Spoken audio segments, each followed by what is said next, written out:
Okay, I think I'm streaming. Let me check.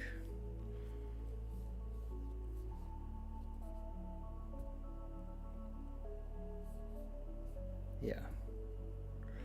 So yeah, I just plan to do a little bit of drawing because I got to draw this shot and do some redrawing of this shot, and figured I'd do a little stream for the next hour. And if anyone wants to pop in and ask me about the Turning Pro course, you're welcome to. I'll answer any questions about Turning Pro. And I might talk a little bit about it as I draw. And then I might just quietly draw for the rest of the time. That was the plan anyway. But yeah, it's countdown to the end of the course launch. If any of you have not heard me talk about it yet, because I've been posting a lot, so I'm expecting most people to have heard of it by now. But the course is it's teaching the business of commercial animation, especially freelance animation, where you make animations as commissions for clients, for paying clients. So it's what I do. I love doing it. I love animating for people, and I want to show you how to do it if you are curious, or if you want to have that as a life for yourself as well. I'm really going to be testing in this stream how well I can talk and draw, although I think this is some pretty easy work for me, so maybe it won't be too difficult for me. Of course, normally I don't talk when I draw. I just draw and listen to things. I might listen to things occasionally, or I might draw on a stream, but in a private Discord group or something. Like, if any of you watching aren't in the Animated Guild Discord group, you should, because it's really nice in there, and I'll often be streaming in there as well. Of course, Turning Pro members get more exclusive access to me, especially with regards to the business and business questions. We've been having a lot of fun. Well, not fun, but we've been having very productive early conversations just this week since starting the commissions community part of the Discord group, where any member of the Turning Pro course can ask me questions and make requests for what to talk about. It's been requested that I talk a little bit about crowdfunders, so I'm currently in the process of making that presentation for the students of Turning Pro, because that is something that the members have requested. But yeah, the initial purpose and the main purpose of the commissions community is to share commissions with each other. I was contacted by one of my old clients very recently, and he asked me if I had time to do a video for him to take on a commission, and I said no, but I do have this new group.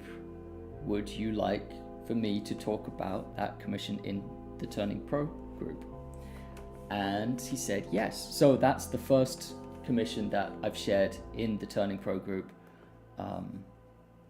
So it's an opportunity that anyone can jump in on who's in the course, just as an example to articulate how it works. If one of us has too many clients or too many commission opportunities, we just pass it along to the other members of the group. I think it's going to work out very well, because I'm someone who gets way too many commission opportunities than I can realistically take on by myself. So this is a place where I can just share those commissions with people who want them. So this shot is one of the last shots of the film, and he's just kind of staring out at the waves, just deep in thought. So I'm first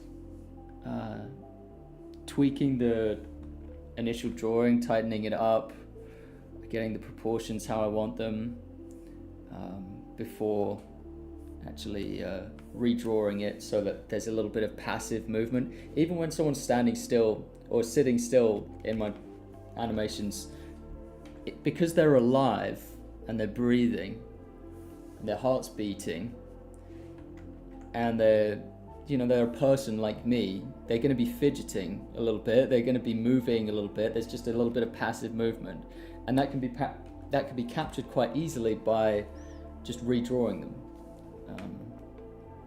So that's what he's going to be doing. He's going to be sitting still, but he's going to be moving just a little bit. But first, before we draw any excess frames, I want this main drawing to be passable, to be good enough. How's my volume doing and everything? Let me just open up the chat and see if it's working. Where's that chat?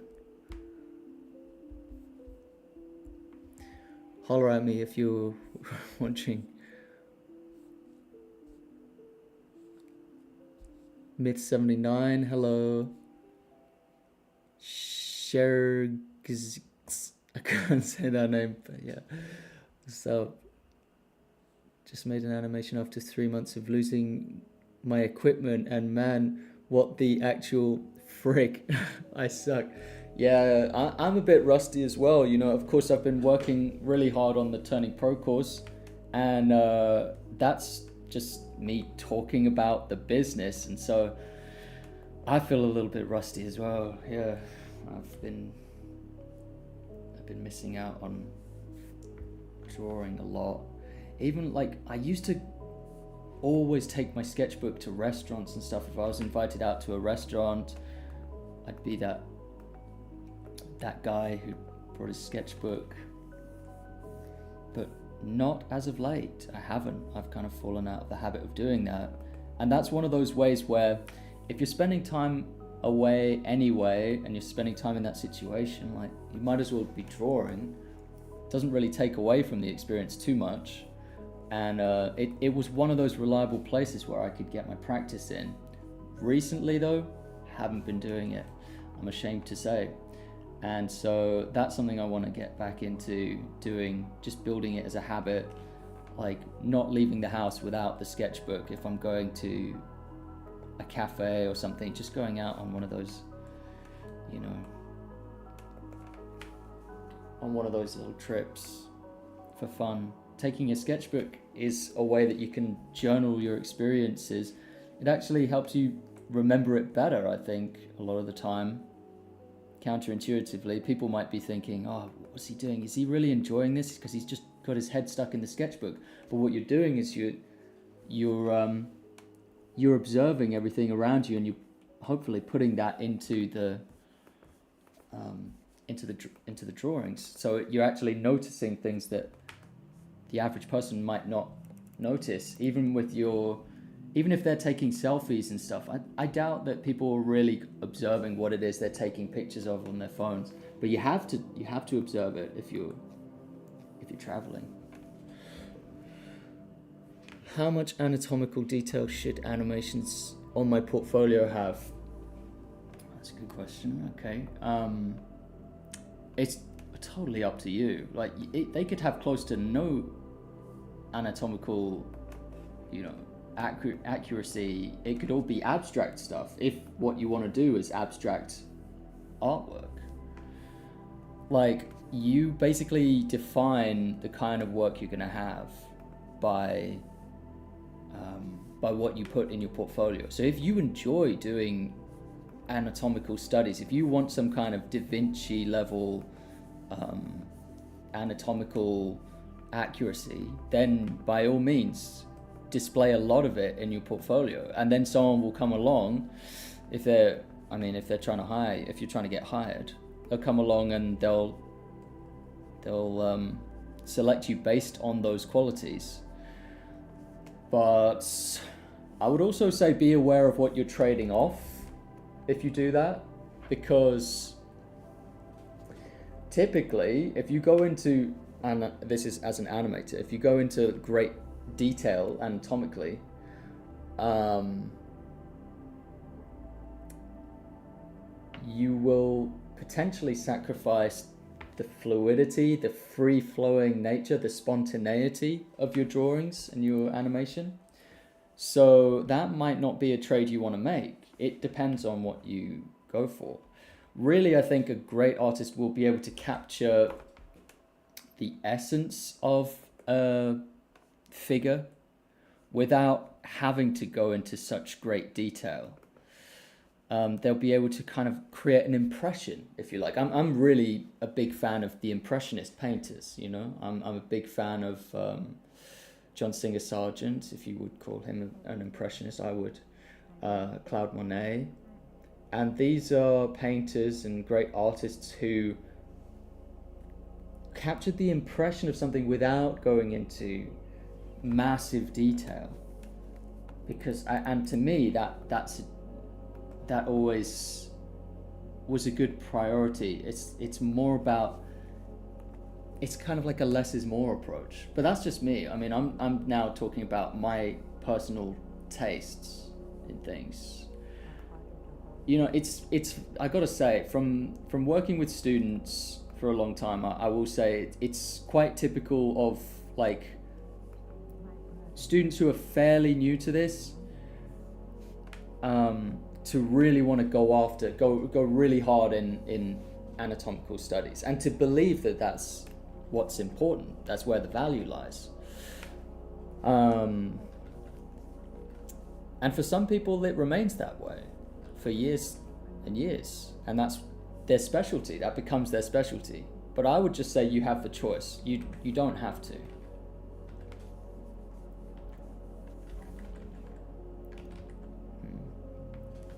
Does he look a little bit stout? Maybe. Let's see. Make a duplicate before I make a big change. Let's just push and pull him.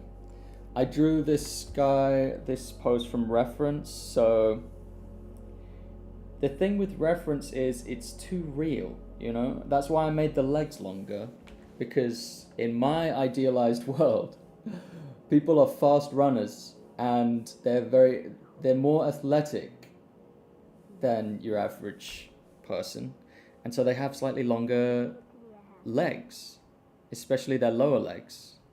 They've got that kind of runner's physique. So, you know, the head proportions where it's like real life people have, like, people are, I don't know, what was it, 7.5 heads tall? Well, in mine they could be 8.5 heads tall, or nine heads tall. Let's see what people are saying. When you first felt confident to take on commissions, how did you confidently suggest your ideas with the person commissioning you?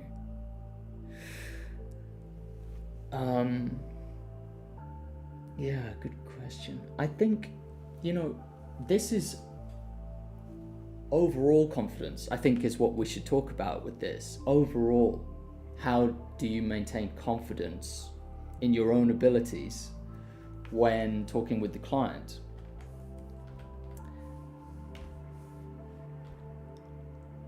And I think every artist has a bit of a troubled relationship with their own work. And then certain things that the artist does and engages in can make that relationship either better or worse. Oftentimes worse, you know. Opening oneself up to critique or to lessons. Having a bad art teacher will potentially destroy your confidence. If that art teacher isn't responsible in what they say, it isn't going about it in a careful manner. And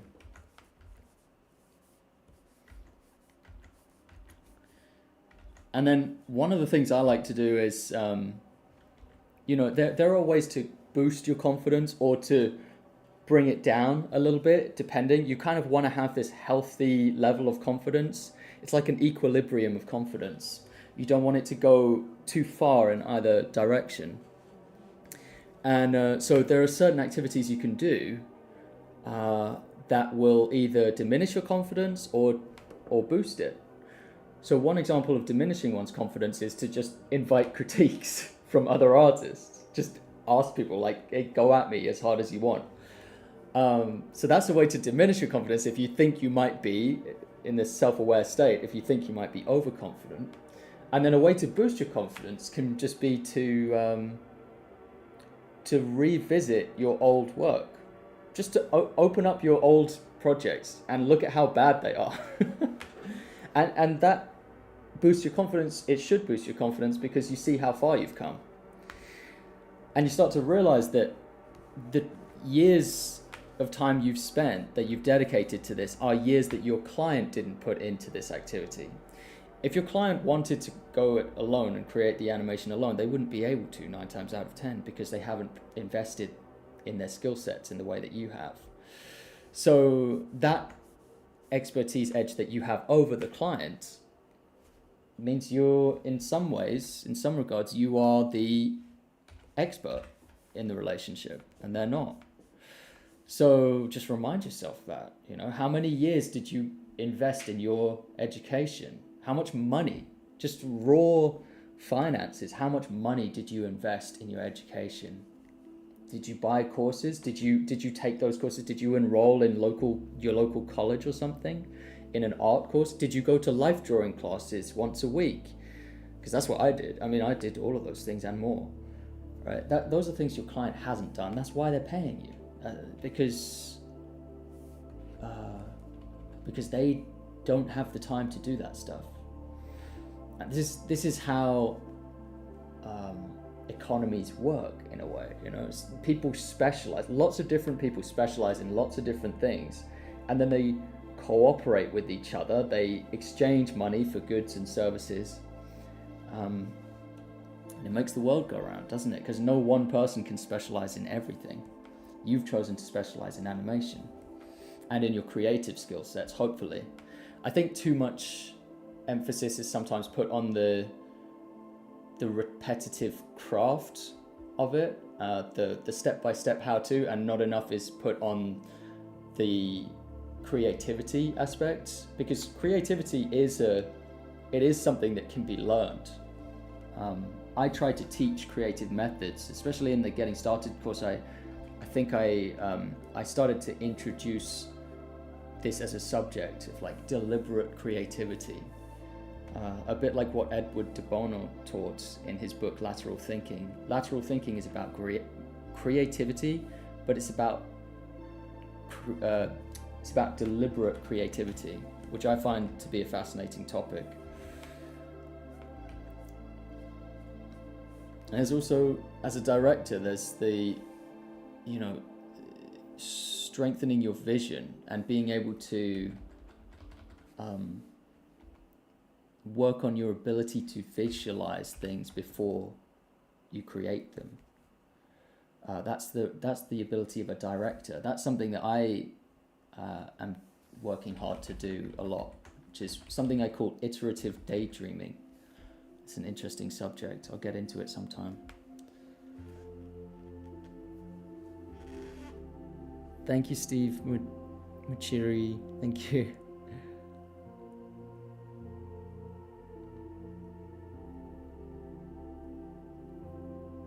What brush do you use? I use, it's called the Ultimate Chad brush. It's something you can actually get on my Gumroad account. Let me just find it for you. I'll link it in the chat. Let's see. I do list my brushes. I believe it's in this one. Let me just find the link for it. I think I can just copy and paste the URL.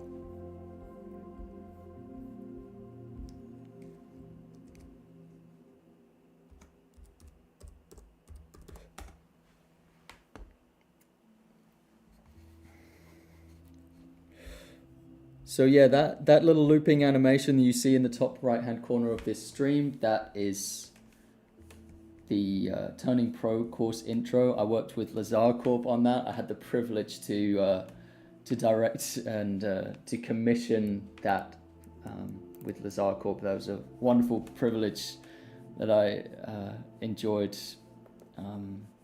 What a great animator. He's a real force of nature.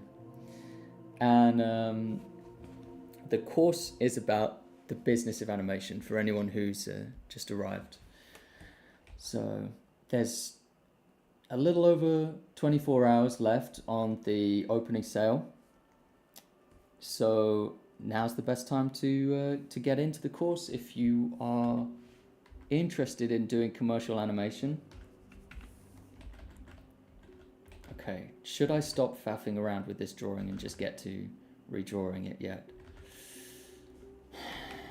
It's not exactly how I like. I think the chin is wrong.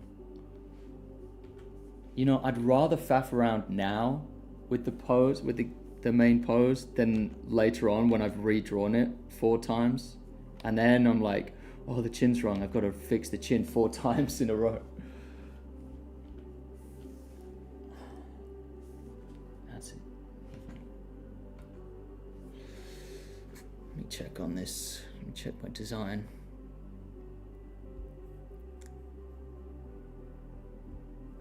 I gotta just double check with my design.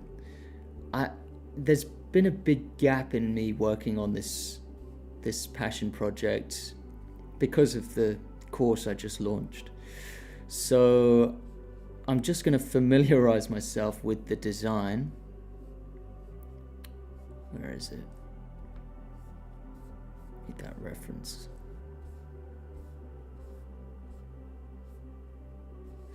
Mind you, I am not the biggest stickler for character design, to be honest. I'm more of the opinion, like, if it looks good in this frame, even if it breaks the design a little bit, just go with it, because that's not something that's not a hill I'm gonna die on. Like, consistent design from shot to shot. As long as you can tell it's the same guy, I'm happy with that most of the time.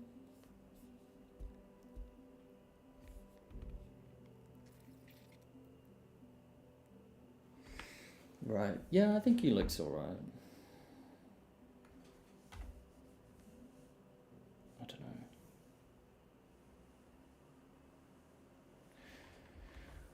I went to Annecy and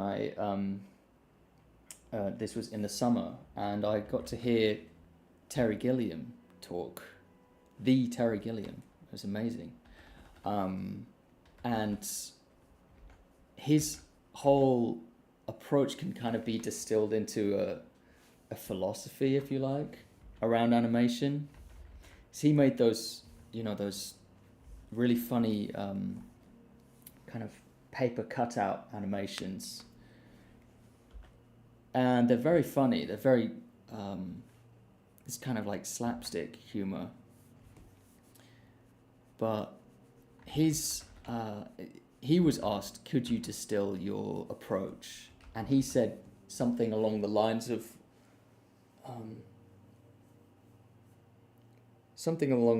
just move as fast as you can, make a lot of animation, and don't look back. He said he didn't have time to second guess his animation, his work, because he was too busy moving on to the next thing and drawing the next thing. And there's something to that. There's some kind of quality about his work. It feels very spontaneous, very instinct driven, and it made me think, maybe I'm just overthinking everything that I'm drawing, and I should just have more of that kind of approach. Like, what do I really gain from tightening up this drawing again? Tightening up this drawing for another 15 minutes? Like, is it really going to be that much better? The only thing is, the difference is, with this shot lasts for a long time. Let me just show you the changes I made. So he's sat up a little bit more. He's a bit taller. Let me do another iteration here. So it's small tweaks, but this shot lost for a long time. So I'm a little bit more keen to get it spot on. Is he too set up there? Because he's going to be lent against some kind of rock. At first I wanted him to be lent against his surfboard, but then I figured it just doesn't work. Like, it looks cool if he's lent against his surfboard, you know?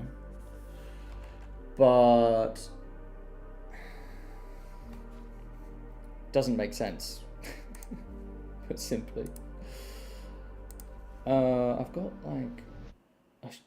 got a picture somewhere of some surfer and he looks so freaking cool.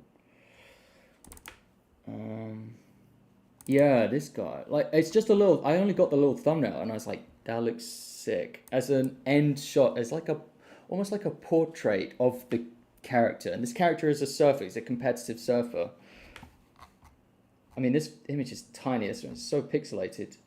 But he's just sat there, obviously different pose, but similar vibe, and his surfboard's just stuck into the ground.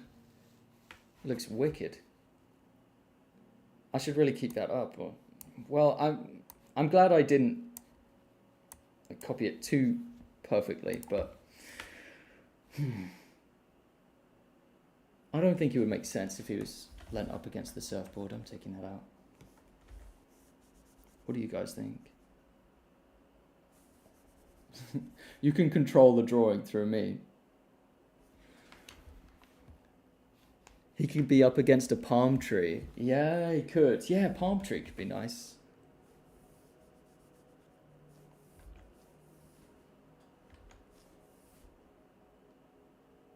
Previously, I was thinking it would be like a rock or something. Is a palm tree too cliche?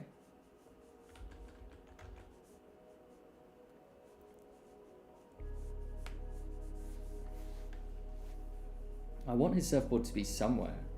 Right. I could use it as the design.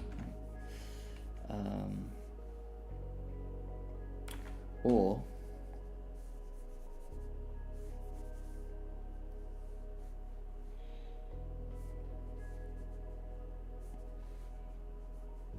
maybe a smaller rock, and then the surfboard is kind of behind him.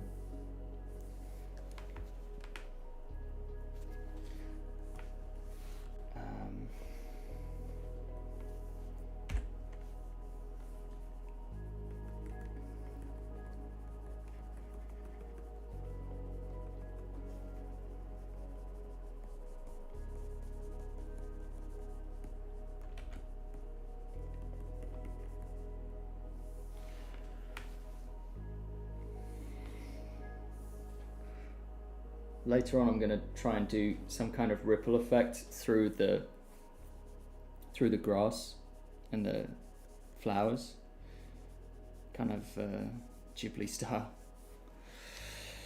See if I can do that. Okay, Verdant Jedi says, I have to ask, what are your thoughts on Fiverr and Upwork?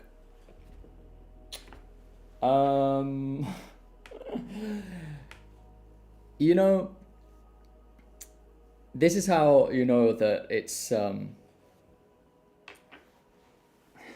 Fiverr is, there's something wrong with it, because as someone who could be potentially a client, I might if there's like a particular task I need doing, just like a small task, I might look on Fiverr to see if someone offers that service.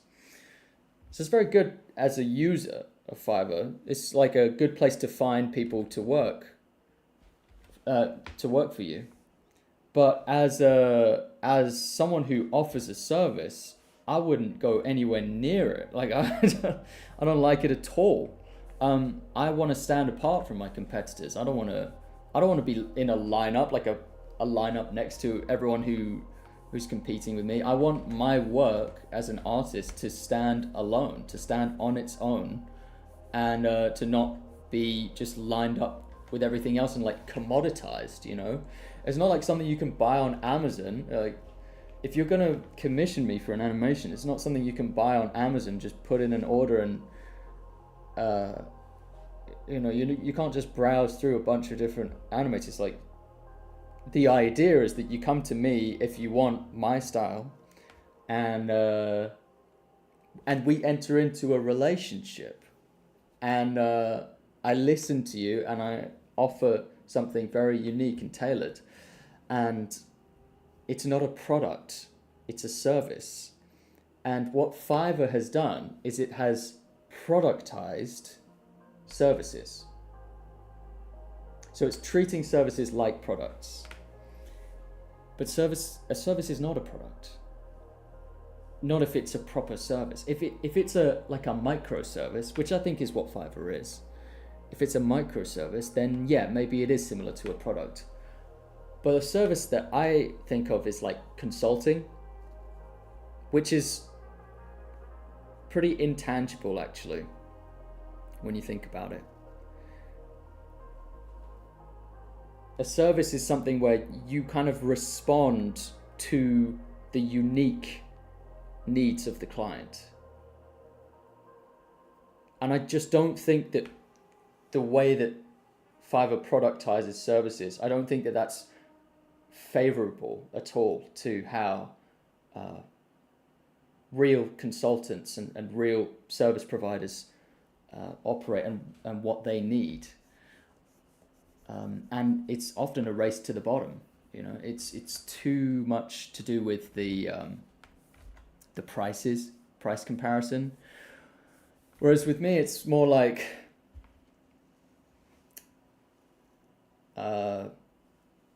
we work out a price that works for both of us. And from there, you know, it's not expected that you're shopping around for a price and you commission me. It's expected that you chose me because you want me. You don't want the guy next door. You want me to do the animation. There's something you see within my work that resonates in a particular way. And I'm not saying that everyone should love my work. I'm just saying that if you're planning to commission me, there's something particular about my work that you want, that you don't find anywhere else. And we decide on a price together, and then from there we enter into a partnership. It's different.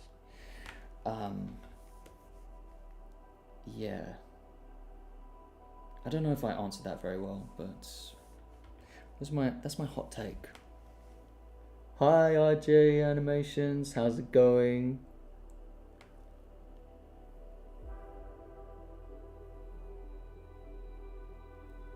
How can I understand color and keep light animation consistent between frames? Says Varela Marlon. Sorry about when I say people's names out loud, it's always in slow motion. I think color and light are things you gotta really dedicate time to learning.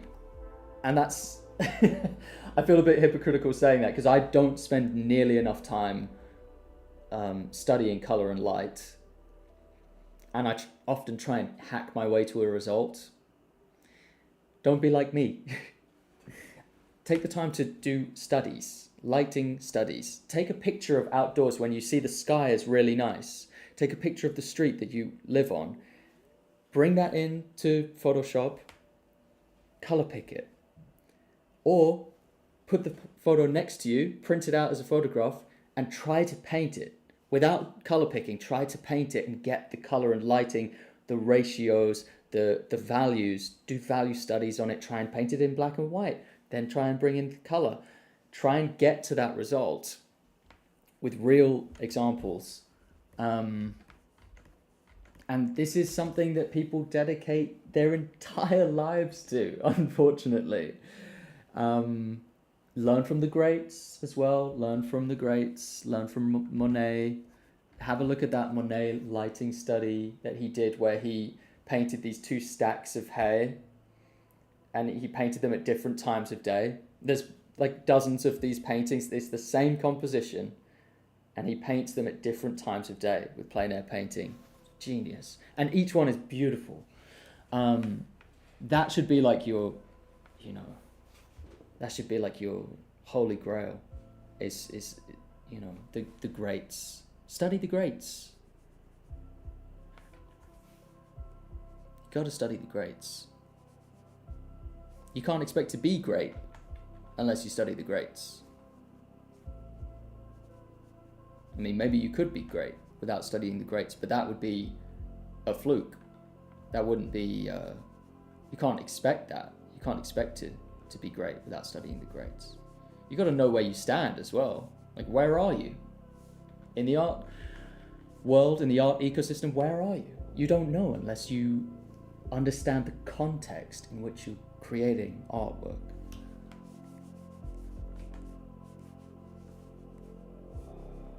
This rock looks bad. It's like artificial or something. It's because I'm chatting away.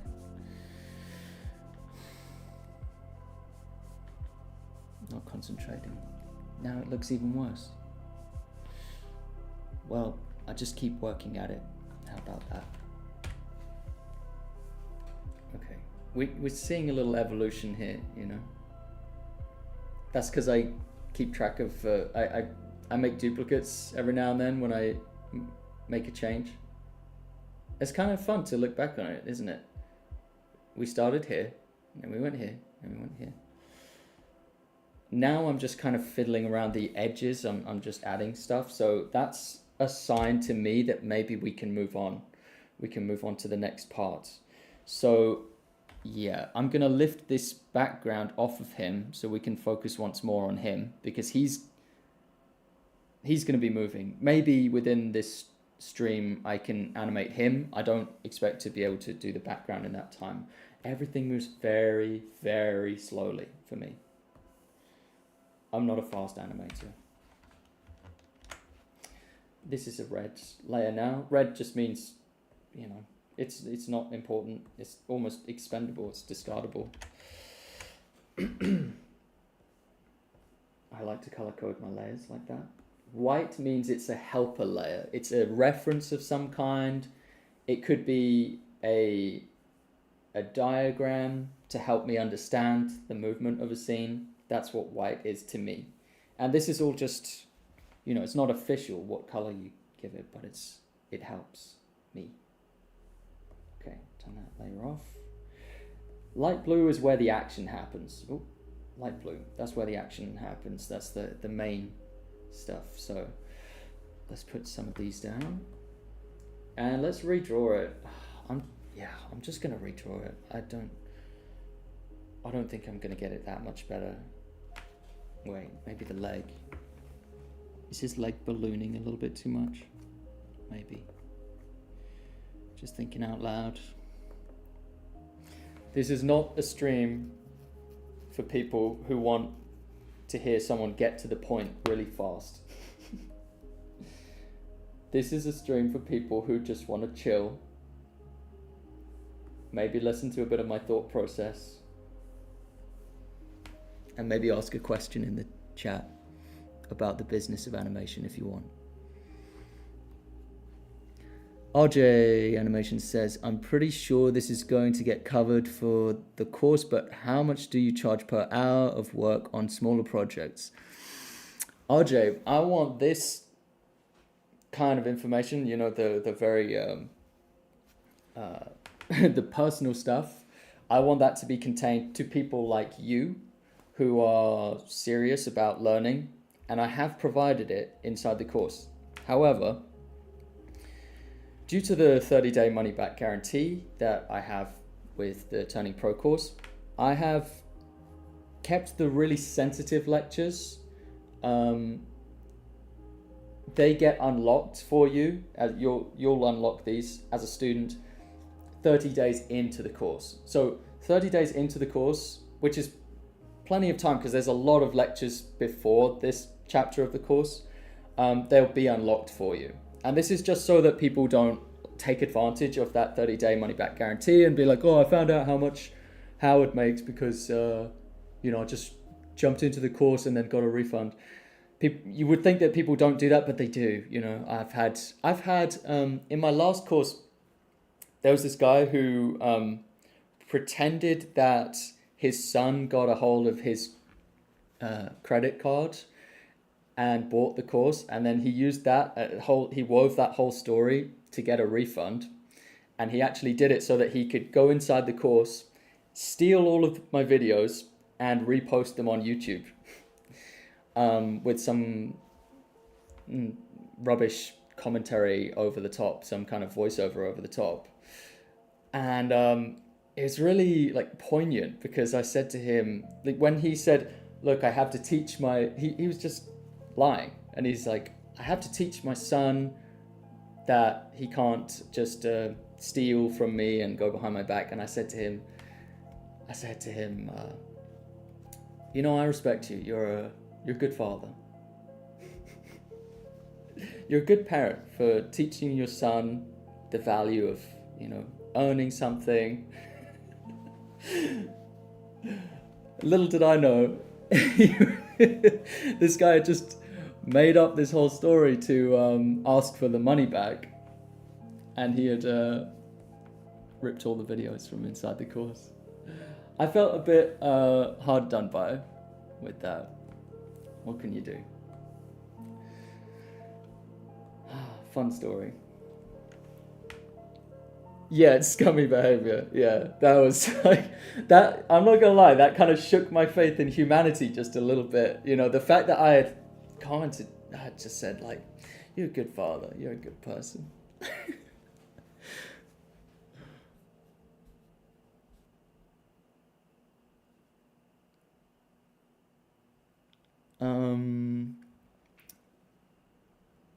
Verdant Jedi says, thanks for the insights, Howard. Do most of your clients reach out to you through social media? I'm absolutely clueless about how freelancers maintain a steady stream of clientele. Yeah, so for me, historically, most of my clients have found out about me through social media. People think that social media, I don't know why, they think that social media is just people who love to make videos for the sake of making videos. No, social media is free. But as you know, nothing in this world is free. Social media is an advertisement. The way I use social media, and most people do, social media is an advertisement for something. I'm sorry, but if you're watching content that's free, then there's got to be a motive behind it. Most people don't just do things. I mean, there is, of course, I'm very passionate about what I do, but it does serve a purpose. The reason I'm doing this stream right now is to let people know, hey, by the way, Turning Pro, the launch sale is almost over. So if you, that's the reason why I'm doing this stream right now, instead of just listening to a podcast while I do this same piece of animation. I'm gonna start tracing this, guys. So anyway, what was I saying? Yeah, the videos that I make, yes, part of it, and I'm very happy that this is a consequence of it. Part of it is that I get to teach you guys about this and help you guys. But the other part of it is that it's showcasing my abilities as a commercial animator. I'm showing what I'm capable of with these videos. And it's kind of suggested, it's not outwardly implied, but it is implied in a way that this is something I could do for you. If you want to be my client, I can make your creative ambitions come true. That's what I do. I'm good at that. If you're an animator, you're watching this, you're probably good at that too. You're certainly going to be better than the average person who's unskilled. We bring people's dreams to life. They might have a very hazy, fuzzy vision of what they want to see as an animation, and you help to really define that through lines. You know, I'm drawing lines right now. I've decided the line's not going to be here, the line's not going to be here, the line's going to be right here. That's what we do, right? We draw the lines, we define it exactly, precisely, so that it's no longer this hazy, cloudy vision in the client's mind. It's a real, tangible MP4 file or MOV file. I'm kind of rambling all over the place, I'm sorry, but so yeah, but the other answer to that is, so one answer is yes, a lot online. The other answer is contacts, network, community. So I have this thing where if there's a client whose needs I can't meet at the time, maybe it's because I'm too busy with my own projects, with other projects, I will pass them along to another animator. And I don't ask for anything in return, but I hope that that is kind of like karma, where I give someone an animation, a contact, and they remember that, and then later on they repay me by thinking of me when they are in the same situation.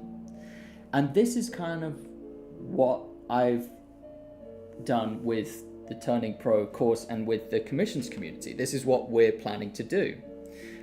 Obviously, RJ knows about this already because he's in the commissions community. So if you want, you can ask him. But what we're planning to do with the commissions community is to support each other in this kind of way. And the commissions community, you can do this anywhere, but the commissions community, that's its purpose. Its purpose is to exchange commissions. And it's based on this, it's like an honor system.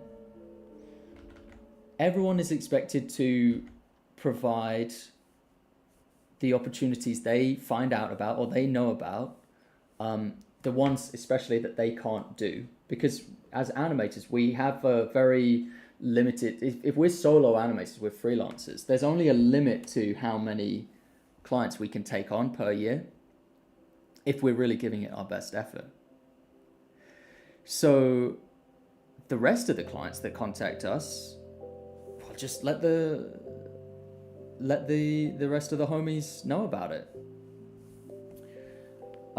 For me, I've got contacts. I've even worked with family contacts. Well, I haven't worked for family members directly, but members of my family have worked for companies, and then those companies have needed animation, and my family member has said, "Oh, I know an animator," and so I get gigs that way sometimes. I go into this all in great detail in the course, by the way. I'm just giving you like little overviews, little previews, I guess. RJ is the one who asked about my pricing for small commissions, isn't he? There's a lecture inside the course. It's for people who spend 30 days inside the course, then it gets unlocked for them. And it's like, I think it's like an hour and 20 minutes. So it's like the longest lecture, because most of them I've cut down to 15 minutes average length. And that one, I don't just go through what I charge right now. I show you a history of what I've charged, dating back to when I was less experienced. And I show you how what I've charged has changed over time and what kind of commissions I take on.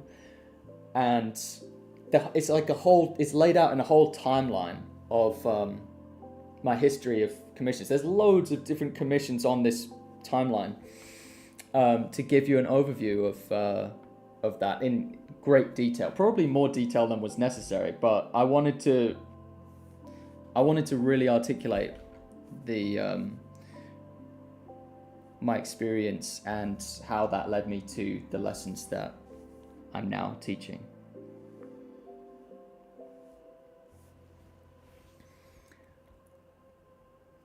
How many projects do you handle a year? I handle very few projects per year. Part of that is because I do have this business model which is kind of split down the middle, you could say, because I'm also a teacher. Um, I'm an animation teacher online, and so that's part of what I do. And then I also do commissions, and I also do some kind of like ghost animating. You know, the ghost writing is where um, you if you're an author or if you're a writer, you write for someone more famous typically than you, but you do it without really being known as the creator. I kind of do that for animation. I've been doing a little bit more of that as of late.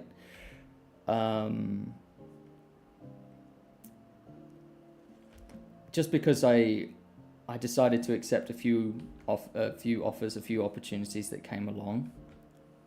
To give you an idea of how it works, it could be like there's a studio animator that I know who has a bit too much work on their plate, and they say, could I commission you for this part? It could just be like, could you do the effects animation on this part? And I could be like, yeah, and I'll do it. I spend like a couple of hours doing some effects animations, and get paid nicely for it. And I like those kind of commissions as well. I like small commissions because I get bored quickly, and I also find that there's diminishing returns on what you can learn in a project. If you go onto a project and it's just, you spend a short amount of time on there, and then you go onto another project, you spend a short amount of time on there, in a year you can learn a lot of stuff by just working on small pieces of animation. If you're dedicated to just one massive project, which is what I was doing in the beginning, like I was making a web series, and I would just work all year long for the same client on the same web series, and I'd kind of solo made the whole thing. It was a lot of work. Well, you probably, at some point, you kind of stop learning, and you're just putting into practice what you learned. And that doesn't appeal to me quite as much, because I believe that your earning potential goes up the more you learn. So you should kind of be partially making decisions based on what you think can raise your earning potential. So I'm always trying to learn. I'm always trying to learn more things, and some of that learning is by varying the types of commissions I take on, challenging myself.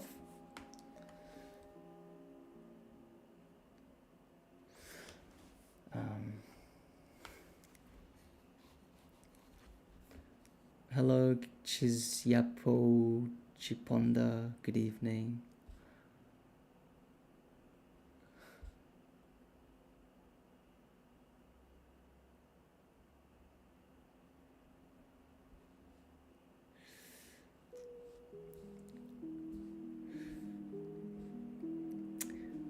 Also, to further articulate this for Cody, sometimes, well, one of the factors in how much one can,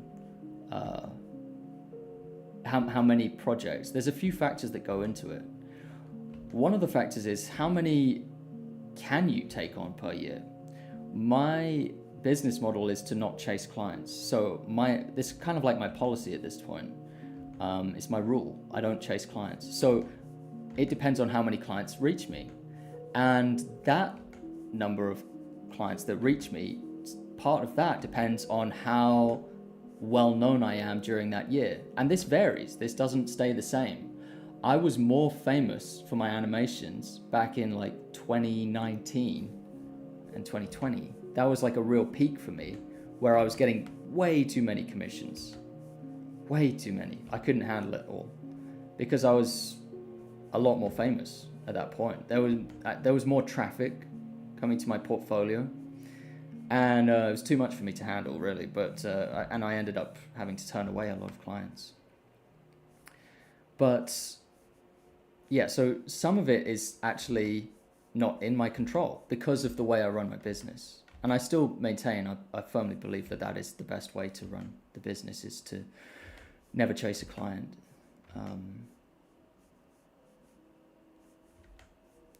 So that's one thing. The other thing is, depending on the size of any project you take on, that will determine how many clients you can have in a year. If the size of the project is really big, it might be the only commission you get to do that year. If you choose to work on small projects that don't take a lot of time, just little mini animations, you can get on with a lot of clients. You can try out working for a lot of clients. So that's my style. I like doing that. I like these little projects. I find them fun. I find them very rewarding. You can kind of keep yourself on your toes with it.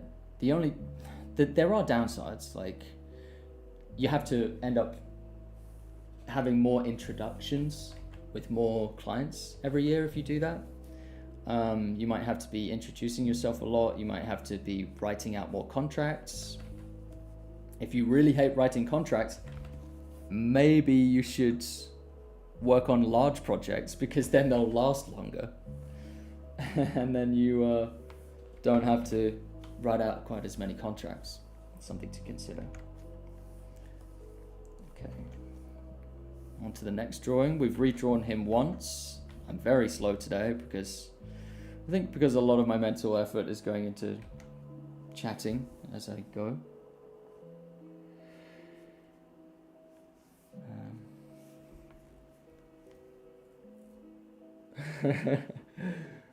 I got your name right. That's luck. That's not skill. I normally get people's names wrong, I think. How exactly do you get... Oh no, I've said that one. What are the craziest commissions that you've done? That's a good question. I don't think I do anything really crazy. I don't think anything would like blow your hair back and you'd be like, wow, that's insane. I'm trying to think now. I've done I tried to do a lot of different projects. Craziest project.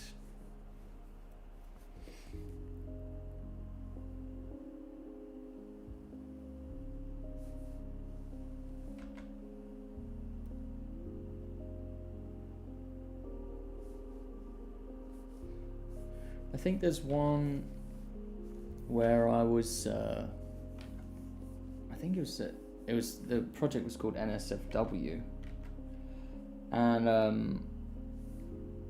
I needed some really random stuff to be taking place, and I used these After Effects plugins for creating kind of random 3D shapes, and they were all really ugly. But it was kind of like what do you call it? It was just something to kind of shock audiences out of their seats, out of their comfort. So I was trying to make some of the ugliest 3D, like bad 3D animation that I could possibly make, and just flash it up on screen really quick. And that was a little bit out of the ordinary for me. It seemed to work. I liked the results, actually.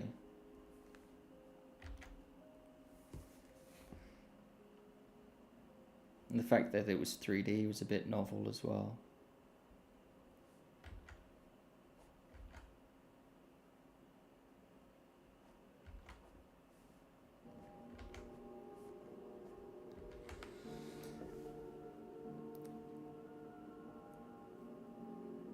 Varela says, how can I start an animation and finish the same animation and finish the same without leaving it in half? I know exactly what you're talking about.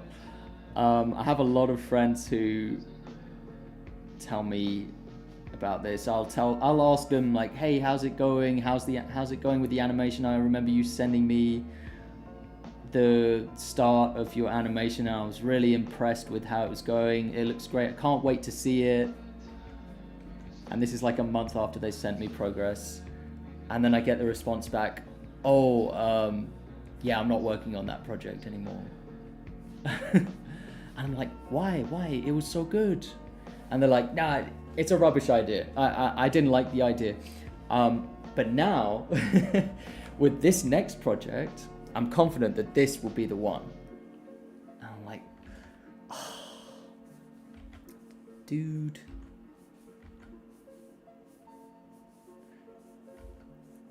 So I really try and implore students and all animators, I try to implore them to just, if there is one thing you can do to your career, it's like a thing you can actively decide to do.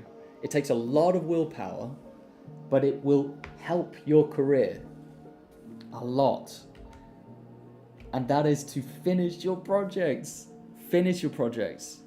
I'm not talking about commissions. Obviously, everyone knows you got to finish your commission. You're contractually obligated to finish. There's no discussion there. You got to finish on time with your commissions as well. I'm talking about your passion projects. Finish them. You're not going to, if it's a large project, you're not going to feel enthusiasm the whole way. Know that. Anticipate that. You won't feel enthusiasm in the last leg of your passion project. And a lot of artists don't know how to deal with that because they're not getting paid, because they're not contractually obligated to see it through. They feel like it's their choice, it's their decision whether they finish it or not. I think that's the wrong way of looking at it. I think when you enter into a project, you make a commitment to yourself to see it through, especially when you get a certain amount of the way through. Fair enough if you don't take it forward from storyboard phase. If you make a storyboard and then it's a loose storyboard and you don't animate it, fair enough, whatever. Because there you're just kind of playing around. You're seeing if there's a story there worth saying. But you got to see through the passion project. For example, right now, what I'm working on here, this is a passion project. At one point in time, I felt passionate about this project. Now, less so, because I have sunk hundreds and hundreds of hours into this project. Not this exact shot, but the other shots of the film. And it's a pretty small project. It's quite sad to think of how much time it's taken me to make this, and it's not even that big.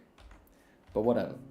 It's something that I did have that I did really like. When I came up with the idea for this project, I was like, yeah, this is sweet, this is great, this is going to be so fun. And it continues to be fun. But there are periods of time where I just think, God, is it even any good? I can't tell at this point. I can barely tell if it's good or not. I'm blind when it comes to the standard of this project. It's high time that it just gets kicked out the door and put in front of an audience.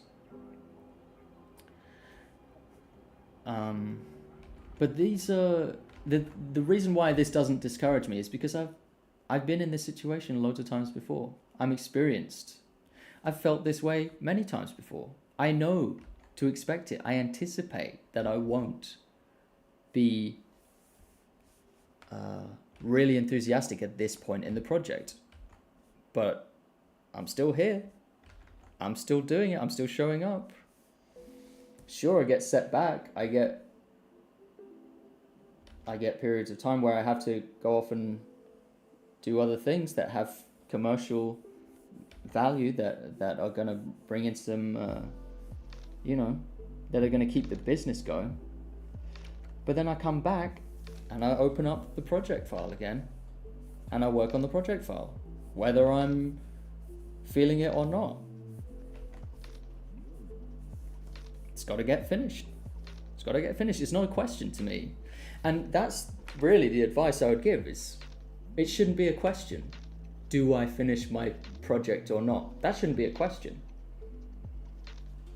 Don't let that be a question. It's an answer.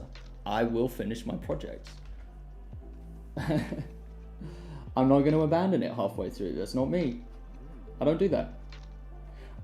I know where that leads to. I've done that before when I was less experienced, and big waste of time. It's not smart tactically. Regardless of how you feel, it's not smart to leave a project half finished. It's a big time waste. No one's going to see it. You're not going to benefit from it. It's a waste of time. The project, the story that you made is probably pretty decent because at a certain point in time you thought it was a good idea. So you can't even argue that it was a bad idea, because you wouldn't have started the project if it was a bad idea. There would have been some kind of reason for you starting the project.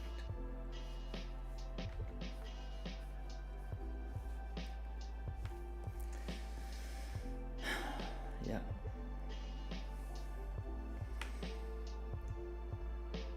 Passion projects are good for your portfolio, Verdant Jedi, you're right.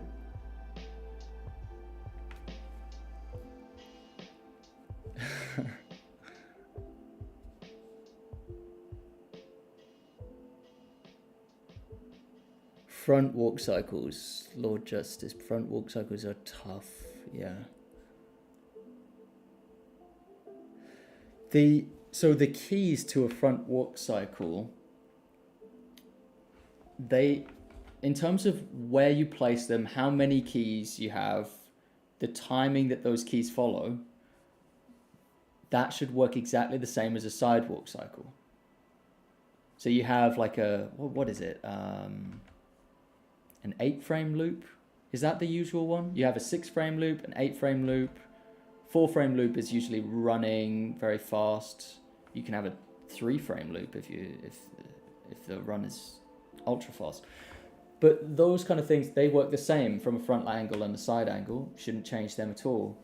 The thing that's difficult with the front walk cycle is that you'll be foreshortening a lot. The legs are going back and forward, but they're not going to be traveling that much distance in the frame. They're going to be really close to each other, and you're going to have to reflect the movement in the scale of the feet. That's the main challenge with the front walk cycle. It's the fact that you're bringing in foreshortening, whereas in the side walk cycle, there isn't any foreshortening really to a side walk cycle. And so that is the challenge. And you have to be consistent and display the depth through scale. So changing the scale of the feet and maybe the ankles, the knees. And it depends as well, when you bring scale into it and perspective, that also depends on things like the type of lens you're trying to emulate. I just realized I'm drawing the hair when I'm going to be redrawing the hair anyway, so that's kind of a waste of time. These are the kind of mistakes I make when I'm just chatting while I'm drawing. Has everyone clicked on the link in the description yet for Turning Pro? Has everyone read the page?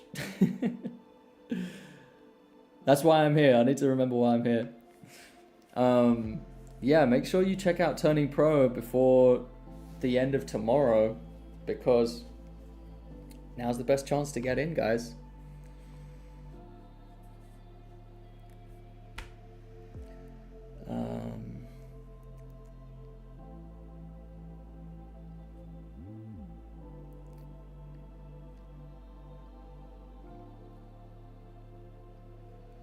Yes. Yeah, RJ, that is something I think of. Like when sometimes I'll have a shot in my film and the shot won't make the cut. Like I'll decide at a certain point that it's like, it's not, the film works better without it being there. And then, that really sucks, but then I can just think to myself, well, it's going to make it into the, what is it called? The director's cut or whatever, or like the behind the scenes documentary. I can show it there. And that's a nice consolation.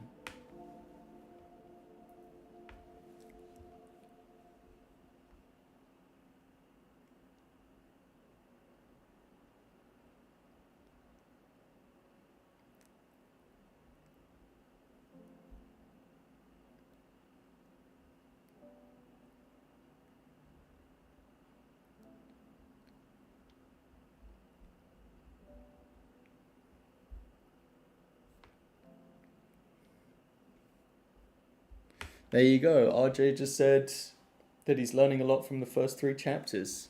So there you go. There's a testimonial for you. Thank you very much, RJ, for the support.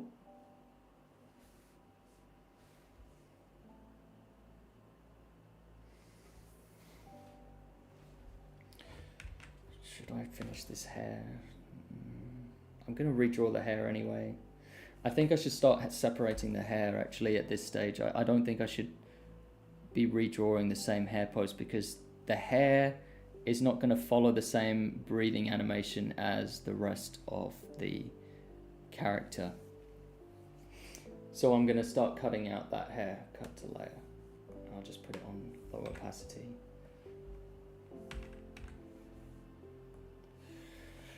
Do the same here.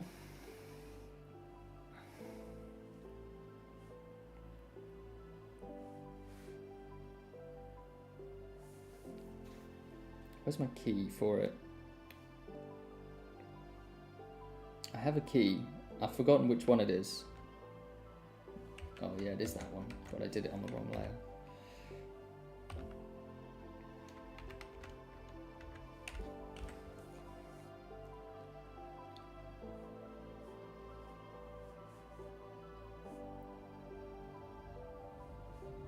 It looks super pixelated right now, but it won't be pixelated later because he's actually pretty small in the frame.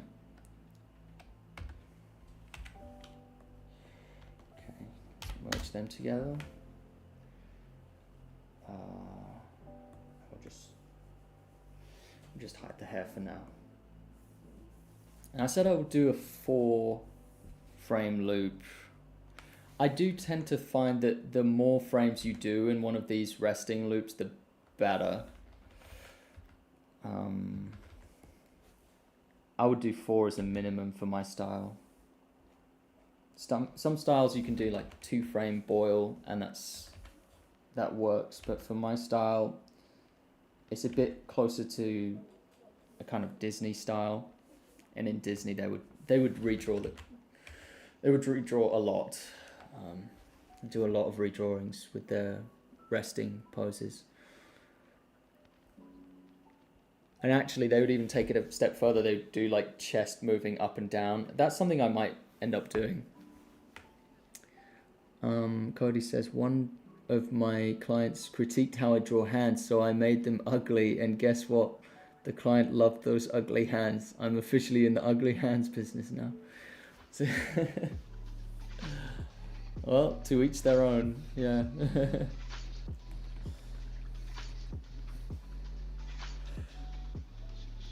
What's going on with the eyebrows here?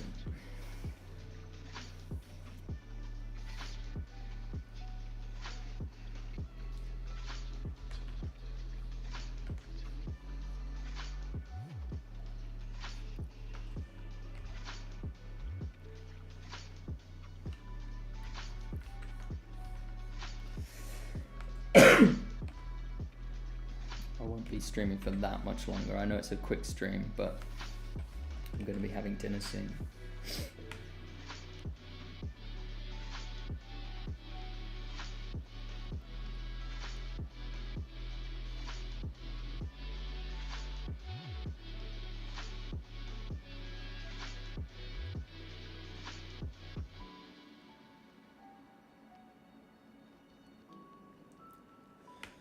I know you're probably biased, but would you recommend the beginner's course for even someone starting with basically no experience? Jude Riley. Yeah, so, yeah, of course I'm biased. I can't not be biased, but I will say this.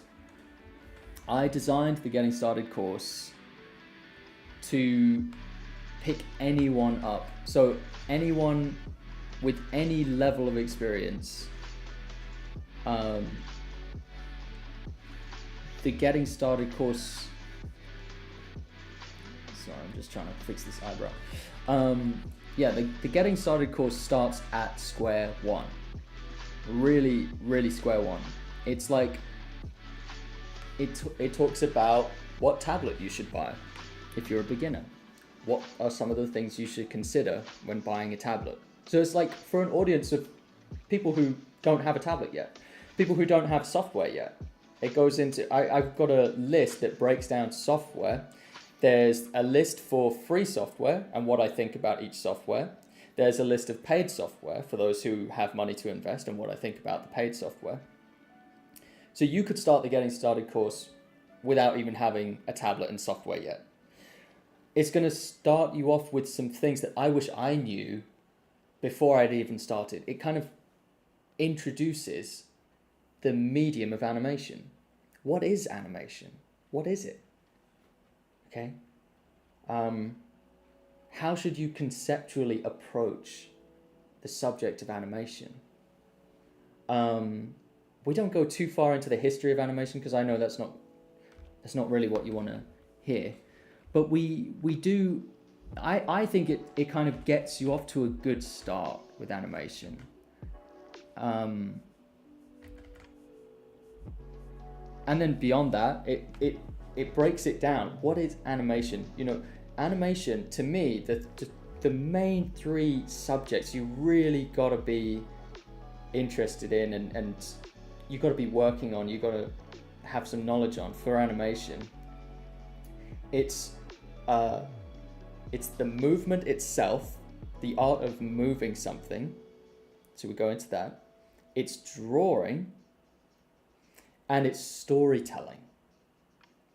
So we do all three of them. This is different to any other course you'll find for beginners. I don't think there is a course out there that's other than like maybe a university course like the one I took that took me 3 years. There aren't really courses that are online that have that. And most of the courses are they don't really have those three. It's usually just animation. It's like bouncing ball, walk cycle, and yes, we do that in the Getting Started course because those are great staples. But it doesn't stop there. It tells you how to draw. Well, it's got the foundations for how to draw. Beyond that, I recommend you learn even more. It gives you resources like the best books that I recommend on drawing. It links all of them.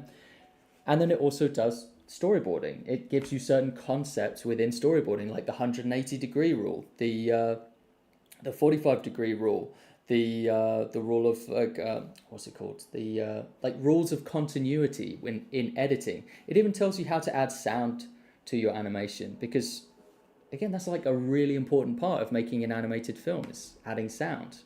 It's the other element. Audio-visual experience is the other element. You won't find that in most animation courses. It's very broad, and that was a challenge for me as a teacher to cover such a breadth in one course that's beginner friendly. But I think that's also what sets it apart from any other course you'd find.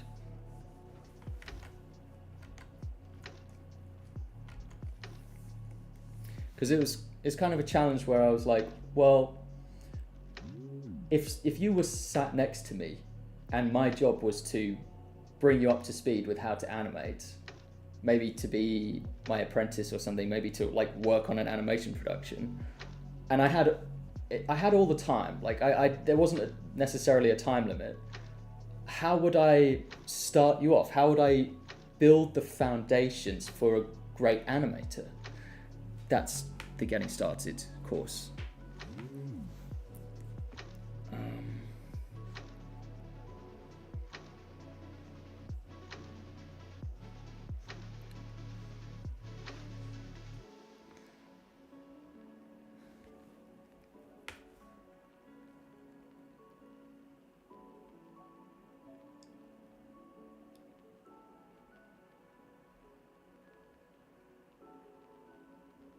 Yeah, Verdant Jedi. I don't know if you're talking about the project I was mentioning earlier, or if you're just talking in general about NSFW work. The project I was talking about, the commission was just named NSFW, but it didn't have anything in there that was NSFW, so it's kind of confusing title. But yeah, of course it's lucrative. I don't know what amount of the internet is dedicated to that, but it's a lot.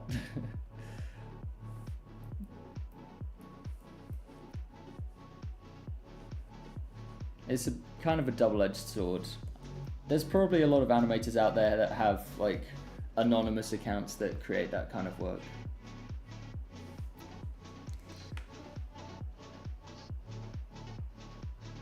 Yeah, RJ, I'll definitely I'll see you in the Discord. I think you've already left, but it's good to thank you for joining us here.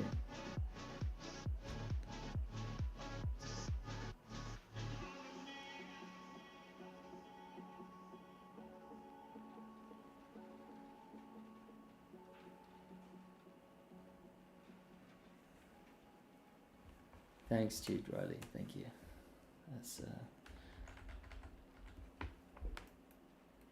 That's very kind of you to say.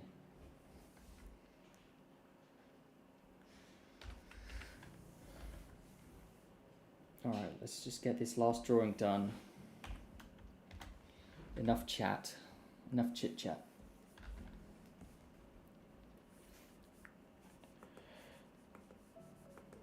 So I didn't really get much done in an hour, but you know, Rome wasn't built in a day. And maybe that means I can do a second stream. I want to go to the gym today though. So maybe not today, maybe tomorrow. I'll do a second stream and you'll see me do the hair for this piece of animation.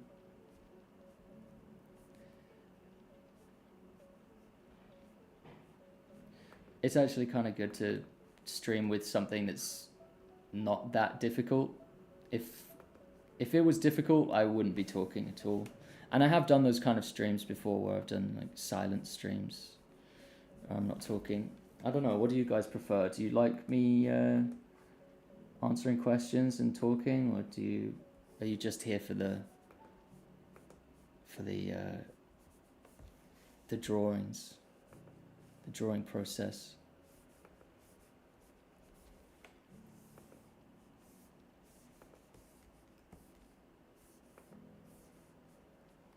I think what I'm going to do with the chest, you know, I mentioned earlier that I was going to potentially do it the Disney way where they animate the breathing, the chest rising up and down. I'm just going to do the redrawings as you've seen. I'm going to finish this redrawing. Then I'll have 4 frames of basically redrawn duplicates of this pose. And then I'll probably use the free transform tool to just tweak the chest and see if I can get a breathing effect that way. Which I know it sounds a bit lazy when I put it like that, but otherwise, the other way you would do it is you would do like you'd actually be drawing 2 keyframes of like chest risen up, chest risen down, and this music's too intense. Let me change it. And that would be one way of going about it. It's just doing the chest rising up and chest falling down.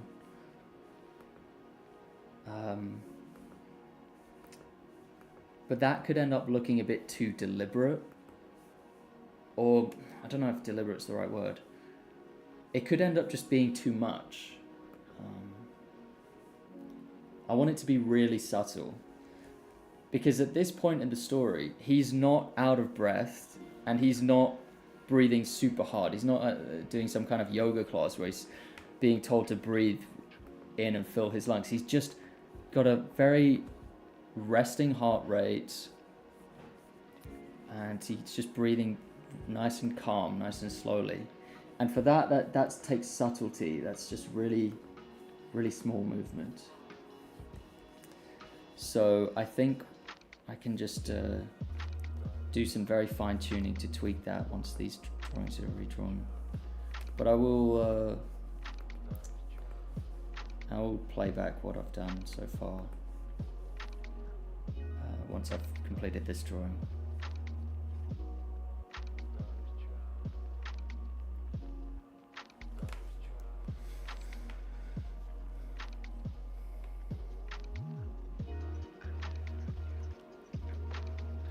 Thank you, Jude Riley. I'm glad I could give you some insight to help you with your decisions.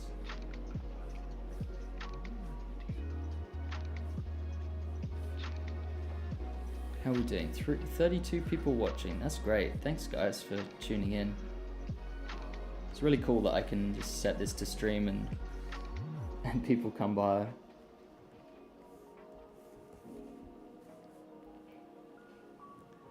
I know it's not a lot of people, but at the same time it kind of is. 32 people. Imagine having 32 people in a room. That room would be very crowded.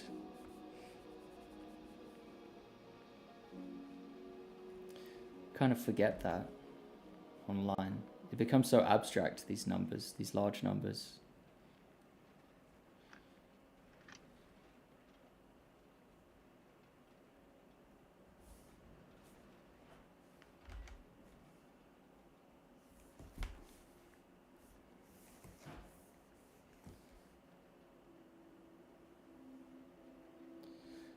Yeah, I don't think I have to do anything really fancy with the body here, and it's because I think the hair is the main performer in this. The wind is going to be, the breeze is going to be moving through his hair, and that's what's going to add a lot of the visual interest to the shot. I think if you linger on a shot, you're going to want something with visual interest, and in this case, it's not really his body so much. That's why the body, I can do things pretty standard redrawings. And that's okay, because there's going to be the grass that's kind of got this ripple effect, and there's going to be the hair, which is going to have more complexity to it. So that's probably enough to hold one's attention during this scene. And also, this is a scene that comes after a lot of action. So what I like to do with my films, and this is just kind of my style of filmmaking, when there's been a lot of crazy intense action, I like to follow that scene with something very still. And the purpose of that is to give the audience member a chance to think about what they've seen in the crazy intense action part. To kind of it's almost like catching up with the events that have happened. There's a film by Terrence Malick. In fact, all of Terrence Malick's films have this kind of quality to them. But one of my favorites of his is The Thin Red Line. And his films have this kind of flow, this kind of rhythm to them, where there'll be very intense action, but there'll also be periods of deep reflection and stillness. And I think it's just a great combination, It's like in a nice dish, you might have something very sour and then something very creamy, There's these kind of contrasts. And you can build in those contrasts into your film, and they kind of complement each other. The intense action can be complemented by moments almost punctuated. It's like the end of a paragraph or something. There's a punctuation to it. There's moments of silence or moments of stillness and rest.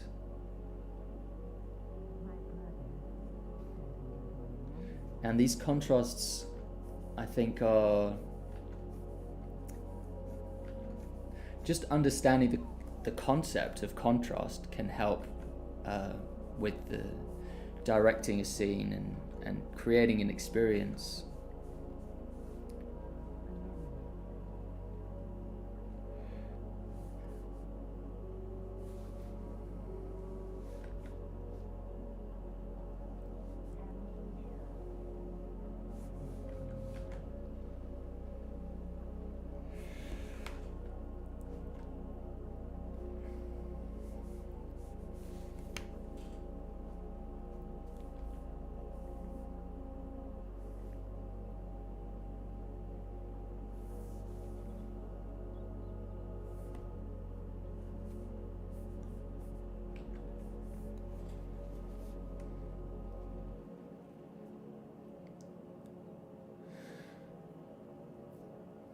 just like that.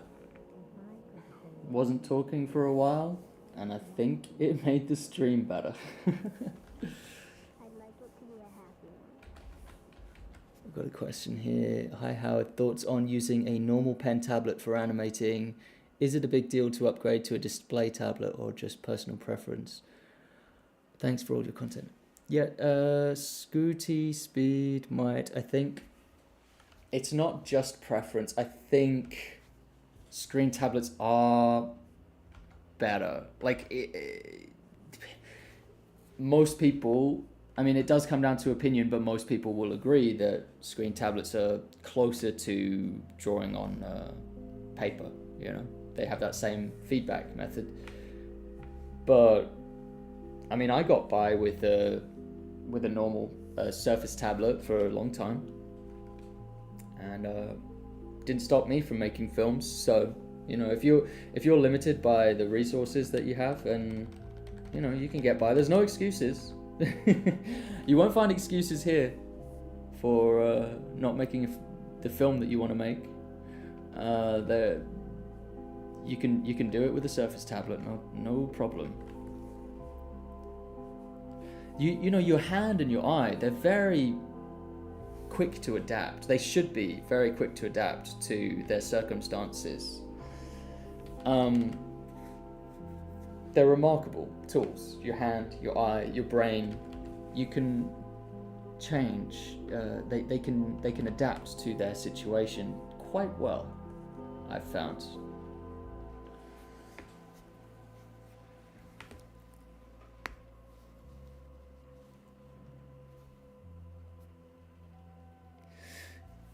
LD, yeah, I mean, I'm inspired by all different types of international animation. I'm a little bit inspired by Japanese animation, probably not as much as your average animator is. Japanese animation is extremely influential on everyone. You can't really escape it. But I'm also influenced by French animation. I'm inspired by Russian animation. It's a smaller industry, but yeah, I'm inspired by Americans, and their animation industry. I'm inspired by British animation. You know, Lupus Films is great. That's English animation for you. You know, Raymond Briggs, that kind of thing. So I'm inspired by a lot of different. Well, it doesn't know any borders. My inspirations, there are no borders to my inspirations, but yeah, also mediums, you know. I'm very inspired by these backlit types of animation medium, oil on glass that you would see with Alexander Petrov, or sand animation. You know, the kind of backlit sand provides a wonderful texture to these sand animations. Just as a thing that comes to mind, you know. So yeah, and then there's the quality of the animation itself, and the poses and things. There's different places I can go to for inspiration on each of these aspects. You can kind of break apart animation into different things, and then you can take influences for each of those aspects. Like for movement itself, like the raw movement, I could be inspired by an animator like, what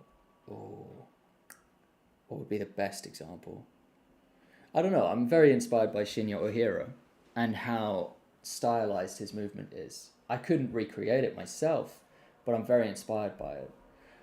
For design style, like the posing, the drawings, like this guy here, he might not look like it, but I'm always thinking like Robert Valley. I'm always thinking Jamie Hewlett, Mike Mignola. Yeah, like so a lot of comic book influences, shapes. Sergio Toppi. Oh my God, Sergio Toppi. Big time for the drawings. For movement, something really stylized could inspire me, like Koji Morimoto. That's also for design. I mean, he's a fantastic inspiration for design and movement. Although I don't replicate his style. Again, I'm not as stylized as that when it comes to the movement. I love the Goblin stuff in terms of just the mastery of making things move in a very authentic way. So yeah, French animation style, yeah, definitely. Disney, you know, Fantasia for effects animation, and the kind of whimsical dancing, and a painter like Tyrus Wong from Disney, from Disney's golden era. That would be huge for me for like background painting and light and shadow and color washes. Yeah, my favorite animator of all time is Alexander Petrov. He, to me, he's just the best at a lot of things. You know, when you combine all those things together, he's my favorite of them all. But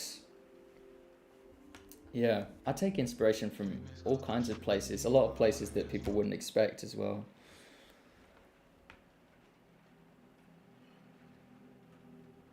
Yeah, yeah, some animators incorporate 3D. Honestly, I'm not that interested. I know I've made videos about it in the past, and that was, I guess I have been interested. I'm actually more interested in pure 3D than I am with 3D 2D crossovers. I'm about to release.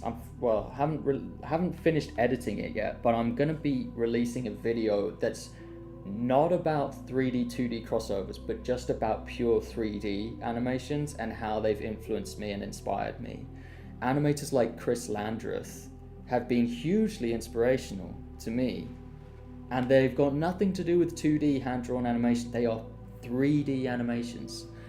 And or an animator like Astartes as well. It's like the way he cuts action together and uses sound and creates an experience and linear storytelling. Huge fan. He doesn't make 2D animations. He does the storyboards and animatic in 2D, but they're completely 3D animations. Doesn't mean they don't inspire me. It's filmmaking, you know. I'm a filmmaker, so you'd be robbing yourself of a lot of inspiration if you said, I'm a 2D animator, so I don't look at 3D animations, or I only look at 3D animations when they do some kind of nod to 2D, when they add some kind of effects animation element in, or they do some kind of toon shading to make it look 2D. No, that's I'll look at 3D animation for what it is. And they don't need to dress it up like 2D animation for me to be inspired by it. I respect and appreciate the 3D animation medium. Yeah. Anyway, guys, I've got to go because I think I'm getting hungry and I want to have dinner. So let me just play this for you. Stop talking. So we've just done the redrawing. So that's on 4s right now. I still think that's a little bit fast. You got to see it from far away. He's going to be pushed back in the frame. He's going to be around here somewhere. Let me put in a number here. Let's put in 5s. Ooh, whoopsie. That's still a little bit fast, I think. Let me show you it on 1s. This is what you don't want to do. Or on 2s, it's like, that's way too fast. Let's try 6s now. Oops, it's not playing the whole thing.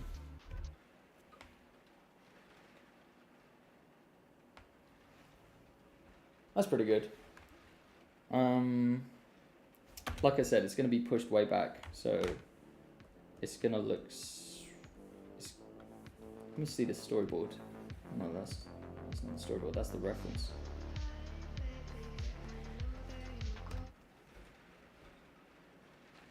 Yeah, so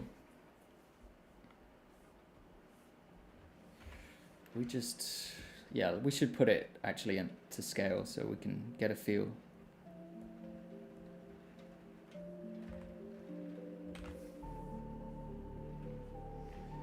And I'll just draw in the horizon line and the foreground line.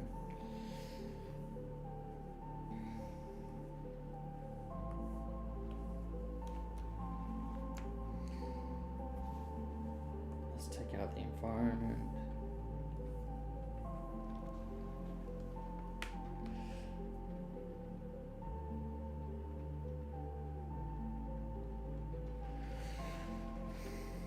Hopefully I judge the thickness of the lines okay. I think it's getting a little bit thin. Not sure. Then we're gonna have the hair on top and it's gonna be nice. But I'm gonna end the stream there, I think. Let me just check that I haven't been missing too much in the chat.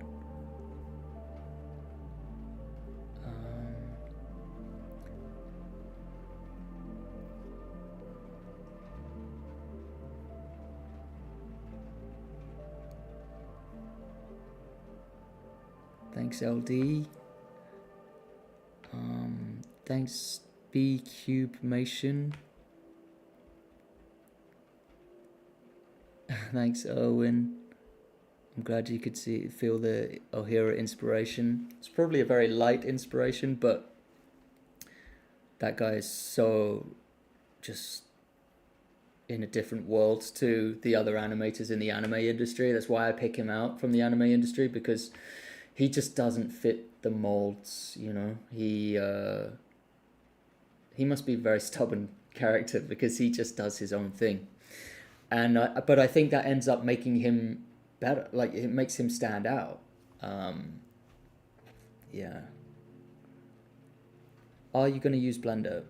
Maybe. I have an animation that I would want to use Blender for, but yeah, if I get a chance to make that animation, then I'll use Blender for it. But I'm not going to switch to using Blender as my standard thing. I'm too happy with TV Paint. I like TV Paint too much. Keyframe clips. What type of drawing skills needed for animation? Ved Patel, the drawing skills you need for animation, it depends on what you're animating, but I mean, normally people want to animate the human figure. It's very common that they want to animate the human figure. Some animators don't. Some animators only animate animals. So it depends on what kind of stories you want to tell, what you're going to be drawing. But I would say an ability to quickly and fairly accurately capture the essence of a figure or an object with lines can help a lot. And to be able to do that consistently for many, many, many, many frames. So yeah, I'm heading off, guys. Max Power, you can catch the replay if you want. And thanks so much for joining me. Check out Turning Pro. It's in the description of this video. It will be pinned in the comments as well. Thank you very much. Peace out. I'll see you soon. I might stream again tomorrow or the day after.